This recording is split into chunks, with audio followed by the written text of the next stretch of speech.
ஹரே கிருஷ்ணா. கற்க கசடர அமைப்பின் சார்பாக ஸ்ரீ விருந்தாவன யாத்திரை மகிமை. ஓம் அக்கியான திமிரந்தசி ஞானாசன சலாகய சச்சுரம்பலிதம் என தஸ்மை ஸ்ரீ குருவே நமக. நமோகம் விஷ்ணுபதாய கௌரபிஷ்டாய பூதலை ஸ்ரீமதி பக்தி பிரமோதாய பூரி கோஸ்வாமி நாமினி திவ்ய கியான பிரதவே குருவே சன்ம சன்மானி ஞான வைராகி தேவ சாஸ்திர சித்தாந்த சம்விதை பதித்தான சமுத்தார இதுவே சதாரோ பிரச்சார ஆச்சார சேஷாய சர்வதா யதாவத்வசிய குமார பாகவத அர்ச்சானி ரதி வைஷ்ணவானாம் சர்வகிருத சதா பிரமததா. நேற்றைய தினம் விருந்தாவன யாத்திரையின் முதல் பகுதி கோபேஸ்வர் மகாதேவ் ஆலயம், அதன் பற்றியான ஸ்தல வரலாறை பற்றி பேசினோம். இன்றைய தினம் அதனுடைய சுற்று வட்டாரத்தில் இருக்கக்கூடிய கோயில்களை பார்த்து கொண்டு வருகிறோம். அந்த அடிப்படையில் இன்றைக்கி என்ன பார்க்க போகிறோம் அப்படின்னா, ஸ்ரீ வில்வமங்கல டாகூர் அவருடைய கோயில், அவர் அங்கே சமாதி அடைஞ்சது எல்லாம் இருக்குது. அது எந்த இடத்துல கரெக்டாக சொல்லணும் அப்படின்னு சொன்னால், ஸ்ரீ கோபிநாத் கடை தெருவில் இந்த சமாதி ஆலயம் உள்ளது. இந்த கடை வீதியில் இருந்து லீலா பாபு ஆலயத்திற்கு செல்லும் தெருவாக சற்று மேலே சென்று வலதுபுறம் இந்த ஆலயம் உள்ளது. இதில் லீலா சுகர், அதாவது வில்வமங்கல் டாகூர் இங்கே லீலா சுகர் என்று சொல்வார்கள். அவருடைய இஷ்ட தெய்வமான ஸ்ரீ ராதா மாதவர் அங்கே வழிபாட்டுக்குரிய தெய்வமாக இருக்கிறாரு. அது ரொம்ப நாளாக சரியாக கவனிக்கப்படாமல் இருந்ததுனால மறுபடியும் அதை 1991 அக்டோபர் 5ஆம் தேதி மறுசீரமைப்பு பண்ணி அந்த கோயிலை ஏற்படுத்தி வச்சுருக்கிறாங்க. அங்கே அவருடைய வழிபட்ட விக்கிரமும் ராதா மாதவரும் அவருடைய சமாதி அங்கே இருக்குது. இவர் எவ்வளவு முக்கியமானவர் அப்படின்னு கேட்டேன்னா, பகவான் கிருஷ்ணனே அனுபவிக்க விரும்பிய கிருஷ்ண கருணாமிர்தம் நூலின் பெயரை கேட்டிருந்தாலோ அதை படித்திருந்தாலோ அவருடைய முக்கியத்துவம் என்ன என்பது நமக்கு தெரியும். அந்த அளவுக்கு கிருஷ்ணரே ரசிக்கக்கூடிய அளவுக்கு ஒரு நூலை எழுதியவர் இவர். சைத்தன்ய மகாபிரபு தென்னாட்டு யாத்திரை கிருஷ்ண கருணாமிர்தத்தின் இனிமையான நூலை கையால் எழுத வைத்து தன்னுடன் எடுத்து கொண்டு சென்றார் அப்படின்னு சொல்லியிருக்காங்க. அவர் சைத்தன்ய மகாபிரபு எழுதி அந்த நூலை கையோடு எடுத்து போயிருக்கிறாரு. அந்த அளவுக்கு மிக முக்கியமாக பகவானுடைய லீலைகளை, அந்த அந்தரங்க லீலைகளெல்லாம் வர்ணித்து எழுதினவர். அவருடைய சுருக்கமான அவருடைய கதைகளை பற்றி இங்கு விரிவாக கொஞ்சம் பேசலாம். அதாவது இங்கே லீலா சுகரன் அவருக்கு பேர் வச்சுருக்காங்க. ஏன்னா இவர் தென்னிந்தியாவில் கிருஷ்ணவேண நதிக்கரையில் அவருடைய அப்பா தாமோதரன், அம்மா நீலி. ஒரு சிறந்த பண்டிதர், பிராமண குடும்பத்தில் பிறந்தவர். இவருடைய கர்ம வாசனை என்ன, அதாவது காம வாசனையால் ஆச்சாரமுள்ள குடும்பத்தில் பிறந்திருந்தால் கூட அவர் ஒரு நதிக்கரையை கடந்து அந்த புறம் போகும்போது அங்கே ஒரு நாட்டியக்காரி, அந்த நாட்டியக்காரி பேர் சிந்தாமணி. அந்த நாட்டியத்தை பார்த்தவர் அந்த சிந்தாமணி இடத்துல தன்னை பறி கொடுத்துட்றாரு. பறி கொடுத்ததும் இல்லாமல் சிந்தாமணியோட நெருங்கி பழகிறார். சிந்தாமணியும் உங்களை விரும்ப ஆரம்பிச்சிடுறாங்க. ஆனால் இவருக்கு ஏற்கனவே கல்யாணமாகி எல்லாம் குடும்பம்லாம் இருக்குது, மனைவி இருக்காங்க. இருந்தால் கூட இவர் அந்த நாட்டியக்காரி மேலே உள்ள மோகத்தில் அவர் எப்போவுமே அந்த சிந்தாமணியோடைய வீட்டிலே கடையாக கிடக்கிறாரு. ஸோ இந்த விஷயத்தையெல்லாம் தெரிஞ்சு அவருடைய தகப்பனார் என்ன பண்ணிடுறாரு, இந்த செயலை கண்டு அவரை மனம் தாங்காமல் அவரும் இறந்து போயிடுறாரு. இறந்த உடனே அந்த இறந்ததுக்கு அப்புறம் அவருக்குன்னு சில காரியமெல்லாம் பண்ண வேண்டி இருக்கும் இல்லையா, அந்த காரியத்துக்கு கூட அந்த வில்வமங்கல் அவருடைய மனைவி சிந்தாமணியை தேடி இன்றைக்கி ஒரு நாளுக்காவது காரியம் பண்ணுறதுக்கு அவரை அனுப்பி வைன்னு சொல்லி அவரை பிச்சை கேட்குறாங்க. அப்படி பிச்சை கேட்டு அவரை கூட்டிகிட்டு அந்த காரியத்தெல்லாம் முடிச்சுட்டு ஒரு நைட்டு தங்க கூட முடியாமல் அந்த நைட்லேயே இருட்டாக விழுந்தடிச்சு ஓடுறாரு. ஓடி சிந்தாமணியை பார்க்கணுன்னு கிளம்பி போகிறாரு. இவர் ஒரு வழியை போக, அந்த அம்மா ஒரு வழியை போக, இவர் பின்னாடியே வர்றாங்க. கடைசியில் இவரை பார்க்காம அந்த அம்மா இவருடைய செயலை கண்டு மனம் தாங்க மாட்டாமல் என்ன பண்ணிடுறாங்க, அவங்க நதியிலே விழுந்து குதித்து இறந்து போயிடுறாங்க. இவர் அந்த நதிக்கரையில் இருந்து தாண்டதுக்காக என்னாவது போட்டு வருமானு நின்று பார்க்குறாரு, ஒன்றும் காணோம். கடைசியில் இந்த அம்மா அங்கே இறந்து ரொம்ப நேரம் ஆனோன்னா அந்த அம்மா இறந்து மிதந்துடுறாங்க. அந்த மிதந்து வரக்கூடிய அந்த மனைவினோட தெரியாமல் ஏதோ ஒரு போட்டு மாதிரி நினச்சி அந்த பணத்தை மேலேயே பயணம் செஞ்சு அந்த கடையை கறந்து போயிடுறாங்க. போயிட்டு அங்கே போய் சிந்தாமணியுடைய வீட்டை போய் மேலே ஏறுறாரு.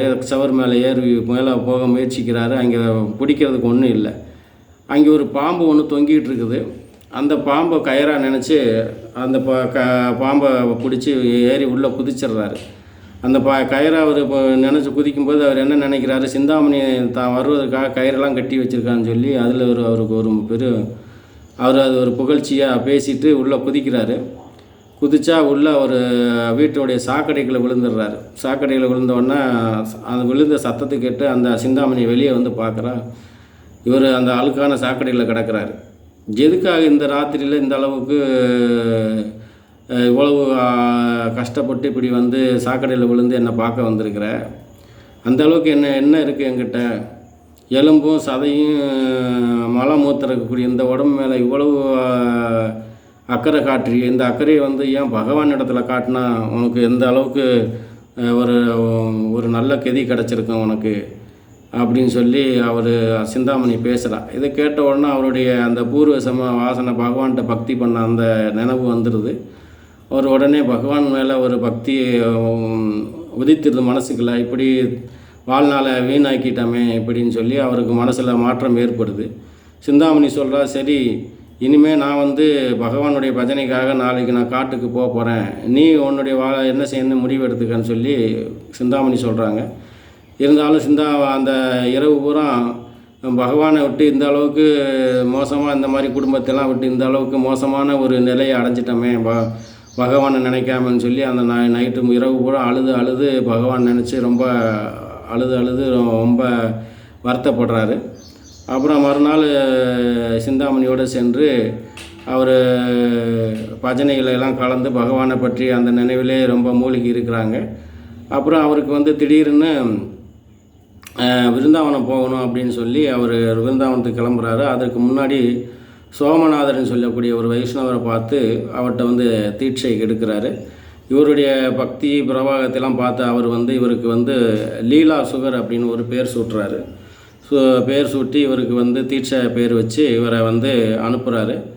அவர் அந்த பக்தியோட விருந்தாவன யாத்திரையாக விருந்தாவனத்துக்கு கிளம்பி போகிறாரு. இப்படி விருந்தாவனமாக கிளம்பி போகக்கூடியவர் போகிற வழியில் மறுபடியும் இவருக்கு வந்து அந்த காம வாசனை அவரை விட மாட்டேங்குது. அப்போ போகும்போது அந்த வழியிலேயே வந்து ஒரு குளத்தங்கரையிலேருந்து ஒரு பெண்மணி குளத்தில் தண்ணி எடுத்துக்கிட்டு வீட்டுக்கு போகிறா. அந்த பெண்ணை பார்த்தோன்னே இவருக்கு மறுபடியும் அந்த பெண் மோகம் வந்துடுது. அந்த பெண்ணை பார்த்தோன்னே அந்த பெண் பின்னாடியே இவர் தொடர்ந்து அவர் அந்த பெண்ணை தொடர்ந்தே போகிறாரு. அந்த பெண்மணி அந்த வீட்டுக்கு போகும்போது அந்த வீட்டில் அவருடைய கணவர் அங்கேருந்து பார்க்குறாரு. யார் ஒருத்தர் பின்னாடியே வர்றாரு, பார்க்க வைஷ்ணவராக இருக்கிறாரு, உன் பின்னாடி எதுக்கு தொடர்ச்சியாக வர்றாருன்னு அந்த வீட்டுக்காரர் கேட்குறாரு. அப்போ அந்த அம்மா சொல்கிறாங்க, இவர் நான் குழந்தைகளை தண்ணி எடுக்க போனேன், இவர் என் பின்னாடி தொடர்ச்சியாக வர்றாருன்னு சொல்லி அந்த அம்மா சொல்கிறாங்க, அந்த பதிவிரதை. அப்போ அந்த கணவன் சொல்கிறாரு, இவர் பார்க்க வைஷ்ணவராக இருக்கார், அதனால் இவருடைய விருப்பம் என்னவோ அதை நிறைவேற்றுறது நம்முடைய கடமை அப்படிங்கிற மாதிரி அந்த அம்மாவுக்கு எடுத்து சொல்லி, நீ மறுபடியும் அலங்காரம் பண்ணி இவருக்கு ஆசை நிறைவேற்றுங்கிற மாதிரி சொல்கிறாரு. அப்போ கணவனுடைய பேச்சை மறுக்காத அந்த அம்மா அந்த மாதிரி ஏற்பாடு பண்ணி வர்றாங்க. ஆனால் இவர் மனசு மாறி அவங்கள்ட்ட சொல்கிறாரு, என்னை வந்து மன்னிச்சிருங்க, நீங்கள் வந்து எனக்கு ஒரு உதவி பண்ணுங்கள், ஒரு குண்டூசியை பழுக்க காய்ச்சி எடுத்துகிட்டு வாங்க அப்படின்னு சொல்லி எடுத்துகிட்டு வர சொல்கிறாரு. அந்த குண்டூசியை பழுக்க காய்ச்சி எடுத்துகிட்டு வந்து கொடுத்த உடனே அதை 2 கண்ணிலையும் குத்தி கண்ணை குருடாக்கி நான் ஏற்கனவே காம குருடனாக இருந்தேன், இப்போ உண்மையான குருடனாக மாறிட்டேன்னு சொல்லி கண்ணை குத்தி குருடாக்கிட்டு அவங்கள்ட்ட மன்னிப்பு கேட்டுட்டு அங்கேருந்து விடைபெற்று அவர் விருந்தாவனம் யாத்திரையாக செல்கிறார். போகிற வழியில் அவருக்கு பசி தாகம் கண்ணு தெரியாமல் கஷ்டப்பட்டு விருந்தாவனத்தை வந்து அடைகிறார். அப்பொழுது பகவான் வந்து இவருக்கு நேரடியாக காட்சி கொடுத்து அவருக்கு உணவளிக்கிறார். உணவளித்து அவரை கையை பிடிச்சி தூக்கி எங்கேயோ விழுந்துடுறாரு, கையை பிடிச்சி தூக்கி விடுறாரு. அப்போது பகவானுடைய அந்த பரிசம்பட்டு பகவானை தன்னோட வச்சுக்கணும் கட்டி பிடிச்சி அவரை கையை பிடிச்சி இழுக்கிறாரு. பகவான் மெதுவாக நழுவிடுறாரு. இருந்தாலும் அவருடைய மனதில் இருக்கிற அந்த பகவானுடைய அந்த நினைவாக அந்த பகவானை வந்து மனசில் நிலைநிறுத்தி பிடித்து கொள்கிறார். இப்படி பகவான் மேலே இருக்கிற அலாதி பக்தியில் அவர் வந்து உயர்ந்த நிலையை அடைஞ்சு விருந்தாவனத்தில் போய் அங்கே அவர் பஜனைகள் செய்து கொண்டு பாகவத சேவையில் ரொம்ப ஈடுபாடாக இருக்கிறார். இப்படி காலம் கழிக்கும்போது மறுபடியும் சிந்தாமணி இவரை தேடி வர்றாங்க. அப்போ சிந்தாமணியோடைய நான் தான் சிந்தாமணி வந்திருக்கேன் அப்படின்னு சொன்ன உடனே அவருக்கு என்னென்ன நம்முடைய குரு வந்துட்டாங்கிற அந்த குருக்கு கொடுக்கக்கூடிய எப்படி குரு வந்தால் எப்படி மரியாதை கொடுக்கணும் அந்த மாதிரி எந்திரிச்சு அவருக்கு மரியாதை கொடுத்து அவருக்கு ஆசனமெல்லாம் போட்டு அவங்கள என்ன அவங்கள வந்து அனுசரிக்கிறாரு. அவங்கள சிந்தாமணியை பார்க்கணுன்னு ஆசைப்படும்போது திடீர்னு அவருடைய அந்த இழந்த கண்கள் மறுபடியும் திருப்பி வந்துடுது. அப்போது அந்த வந்த உடனே அவங்க குருக்கு செய்ய வேண்டிய சேவையை செஞ்சுட்டு அவர் தொன்ன பிரசாதம் வச்சுருக்காரு. ராதா சியாமசுந்தர்கிட்டேருந்து வாங்கிய தொன்ன பிரசாதம், அந்த பிரசாதத்தை வந்து அந்த சிந்தாமணிக்கு கொடுக்குறாங்க. குருவாக நினச்சி அவங்களுக்கு கொடுக்குறாங்க. ஆனால் அந்த அம்மா அந்த பிரசாதத்தை வாங்க மறுக்கிறாங்க. நீ உங்கள்கிட்டருந்து நான் வாங்க மாட்டேன், உனக்கு யார் இந்த பிரசாதத்தை கொடுத்தாரோ அவர்கிட்டருந்து தான் வாங்குவேன்னு சொல்லி ராதா சியாமசுந்தர்கிட்ட வாங்கணும்னு அவங்க ஆசைப்பட்றாங்க. அப்போ 2 பேரும் குரு சிஷ்யர் 2 பேரும் அந்த பிரசாதம் சாப்பிடாமல் வச்சுட்டு பார்த்துக்கிட்டே இருக்காங்க. பகவான் சியாமசுந்தர் என்ன பண்ணுறாரு, யுவதியான சிந்தாமணிக்கு தனிப்பட்ட முறையில் பிரசாதம் கொடுத்தா கிஷோரி எதுவும் வருத்தப்படுவா அப்படின்னு நினச்சி தன்னுடைய கிஷோரியை அழைத்து 2 பேருமாக வந்து அந்த பிரசாதத்தை அவங்களுக்கு கொடுக்குறாங்க. அவங்க அந்த பிரசாதம் சாப்பிட்டு ரொம்ப மதுரமான குரலில் பகவான் லீலைகளை பாடி ரொம்ப பக்தியில் மிதமிஞ்சிய பக்தியில் இருக்கிறாங்க. ஸோ இது வந்து அவங்க பக்தி வாழ்க்கையில் நடந்த சம்பவம். இதுக்கு பின்னாடி ஒரு கதை ஒன்று இருக்குது. இந்த சிந்தாமணியும் வில்வங்கல் டாகூர் யார், பூர்வ ஜென்மத்தில் யார் அப்படின்னு சொல்லி ஒரு சின்ன கதை சொல்கிறாங்க. அதாவது இந்த வில்வமங்கல் டாகூரானவர் வந்து முன்னாடி பிறவியில் வந்து அவர் ஒரு திருத்தண்டி சுவாமி சன்னியாசியாக இருக்கிறார். அப்புறம் இந்த அம்மா சிந்தாமணிங்கிற இந்த அம்மா வந்து ஒரு அரச குமாரி, தெய்வாதீனமாக இவங்களுக்கு வந்து இறந்து போயிடுறாங்க. இறந்து போன உடனே அந்த அரச மரபு பிரகாரம் அவங்கள வந்து அந்த தங்க மணிகளோடு அவங்கள வந்து புதகுலியில் வச்சு புதைச்சிட்றாங்க. இந்த சம்பவத்தை இந்த திருத்தண்டி சாமி சன்னியாசி இருந்தவர் அதை பார்த்துக்கிட்டே இருக்கிறாரு. பார்த்துட்டு எல்லாம் புதைச்சி எல்லாம் போன பின்னாடி அதை தோண்டி எடுக்கலான்னு சொல்லி போகிறாரு. ஏன் இந்த தங்க மணிகளை அவர் தோண்டி எடுக்க போகிறார், சன்னியாசியாக இருந்து எதுக்கு அதை போய் தோண்டி எடுக்க போகிறார் அப்படின்னா, அவருக்கு என்ன ஆசைன்னா இந்த தங்க மணிகள்லாம் எடுத்து கொண்டு போய் நம்ம ஏதாவது இருக்கக்கூடிய சாதுக்களுக்கு சேவை பண்ணணும் தான் விரும்புகிறாரு. வேறு தப்பாக ஒன்றும் அவர் நினைக்கல. சாதுக்களுக்கு நிறைய பேருக்கு சாப்பாடு போடலாம் அப்படின்னு சொல்லி அவருக்கு ஒரு ஆசை. அதனால் அந்த புதகுலியில் இருக்க மணியை எதுக்கு விடுவானே, அதை தோண்டி எடுத்துருவோம் அப்படின்னு சொல்லி எடுக்க போகிறாரு. அந்த புதகுலியிலேருந்து ஒரு சத்தம் கேட்குது, நில்லு, இதை நீ தொடாத, நான் உனக்கு வழி சொல்கிறேன். என்னுடைய அப்பாட்ட நீ போ, அங்கே போய் சொல்லு, சிந்தாமணியை படுத்திருந்த கட்டில் மேல் கட்டில் அந்த கால் அடிப்பாகத்தில் வந்து 2 தங்க செங்கல் புதைத்து வைத்திருக்கிறேன், அதை தோண்டி எடுத்து உன்னுடைய ஆசையை நிறைவேற்றிக்கொள் அப்படின்னு சொல்லி அந்த சப்தம் கேட்குது. உடனே அவர் வந்துட்டு அங்கேருந்து ராஜாட்ட வந்து இந்த மாதிரி சிந்தாமணி இந்த மாதிரி சொன்னாங்க, அவருடைய இடத்துக்கு நான் போயிருந்தேன், அவங்க இந்த மாதிரி சொன்னாங்கன்னு சொன்னோன்னே ராஜா உண்மையை நம்பி அவர் என்ன பண்ணுறாரு, சிந்தாமணியுடைய கட்டிலுக்கு அடியில் தோண்டி பார்க்குறாங்க. 2 தங்க செங்கல் இருக்குது. அதை எடுத்து வந்து அவருக்கு கொடுத்துட்றாங்க. அவர் அதை கொண்டு போய் சாதுக்களுக்கு அதாவது உணவளிக்கிற அந்த செயலை செய்கிறாரு. தொடர்ச்சியாக அவர் கொஞ்ச காலம் அந்த காசுகளை வச்சு சாதுக்களுக்கு உணவளிக்கிறாரு. அப்படி உணவளித்து கடைசியில் அது காசு முடிஞ்சிருது. முடிஞ்ச உடனே கடனாக போயிடுது. மறுபடியும் இவருக்கு வந்து செலவு பண்ணுறதுக்கு காசு இல்லை.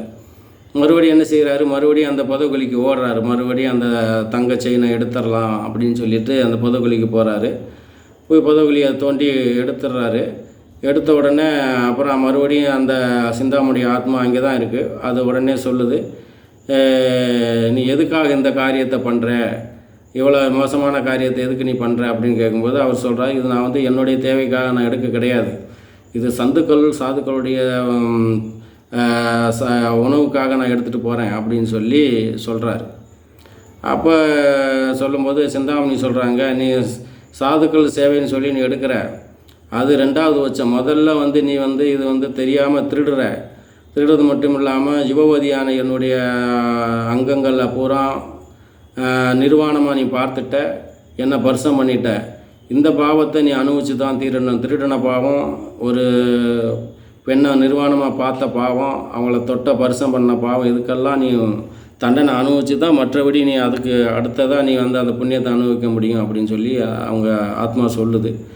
சொன்ன உடனே அப்போ அவர் சொல்கிறாரு, இப்போ இதுக்கு என்ன விமோசனம், நான் தான் பெரிய குற்றவாளி, ஏன்னா என்னுடைய பேர் புகழுக்காக நான் வந்து சாதுக்கள் உணவளிக்க வேணும்னு சொல்லி இப்படி திட்டுத்தனமாக திருடி இதை செய்ய நினச்சேன், இதுக்கு நான் வந்து கண்டிப்பாக தண்டனை பெற்றே ஆகணும் அப்படின்னு சொல்லி அவர் சொல்கிறாரு. அந்த மாதிரி என்னன்னா அப்புறம் அந்த அம்மா சொல்கிறாங்க, சரி இது நீ எடுத்துகிட்டு போய் நீ பண்ண, இருந்தாலும் அடுத்த பிறவியில் நான் மறுபடியும் வருவேன், நான் வந்து ஒரு வேசியாக நான் வந்து வருவேன், சிந்தாமணிங்கிற வேசியாக வருவேன், நீ வந்து ஒரு அந்தன குடும்பத்தில் பிறந்தும் ஆச்சாரம் உள்ளவனாக இருந்து ஒரு பெரிய பதித்தனாக மாறி ரொம்ப மோசமான ஒருத்தனாக நீ வருவ, 2 பேரும் உல்லாசம் போகமெல்லாம் பண்ணி மறுபடியும் உன்னை கிருஷ்ணர்கிட்ட திசை திருப்பி விடுவேன், நீ கிருஷ்ண பக்தியில் இருந்து மறுபடியும் என்ன நீ வந்து கரை சேர்ப்பாய் அப்படின்னு சொல்லி அந்த அம்மா சொல்கிறாங்க. ஸோ அப்போ இந்த கதை மூலமாக நம்ம தெரிஞ்சு கொடுக்கக்கூடிய விஷயம் என்னவென்றால், என்னதான் கிருஷ்ண பக்தியில் நம்ம இருந்தால் கூட தவறான முறையில் பணங்களை வந்து திரட்டி கிருஷ்ண சேவை செய்கிறோம், சாது சேவை செய்கிறோன்னு சொல்லக்கூடியது எவ்வளோ ஒரு தவறான ஒரு செயல் அப்படிங்கிறது, அது எந்த அளவுக்கு அந்த கர்மா நம்மளை வேலை செய்யுங்கிறதுக்கு இது ஒரு சிறந்த உதாரணம். ஏன்னா நம்ம இன்றைக்கி நிறைய அந்த மாதிரியான தவறான கருத்துக்களை வந்து பிரச்சாரம் பண்ணுறாங்க. எல்லாமே கிருஷ்ணருடையது, இந்த உலகத்தில் இருக்கக்கூடிய எதுவும் யாருக்கும் சொந்தம் கிடையாது, எல்லாம் கிருஷ்ணருடையது அப்படின்னு சொல்லிட்டு அடுத்த வீட்டு சொத்தை குறி வச்சு அதை திருடி கிருஷ்ண சேவையில் ஈடுபடுவோம்னு நினைக்கிறாங்க இல்லையா, அவங்களுக்கு இது வந்து இது சரியான ஒரு பாடமாக இருக்கணும்.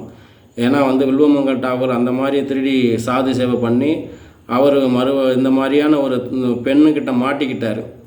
அது வந்து யாரெல்லாம் இந்த மாதிரி திருடி சேவை பண்ணுறாங்களோ அவங்க வந்து பெண்கள்கிட்ட மாட்டுவாங்கிறதுக்கு இது ஒரு சிறந்த உதாரணம். ஏன்னா திருடின்னு வந்து நம்ம கிருஷ்ண சேவை பண்ணக்கூடாது. ஏன்னா அவர் அப்படித்தான், அவர் தவறான, அவர் சாது சன்னியாசி, திரிதண்டி சன்னியாசி, அவருக்கு என்ன பகவான் பார்த்துக்குவார் அப்படின்னு அவர் சரணாகதியோடு இருந்திருக்கலாம்.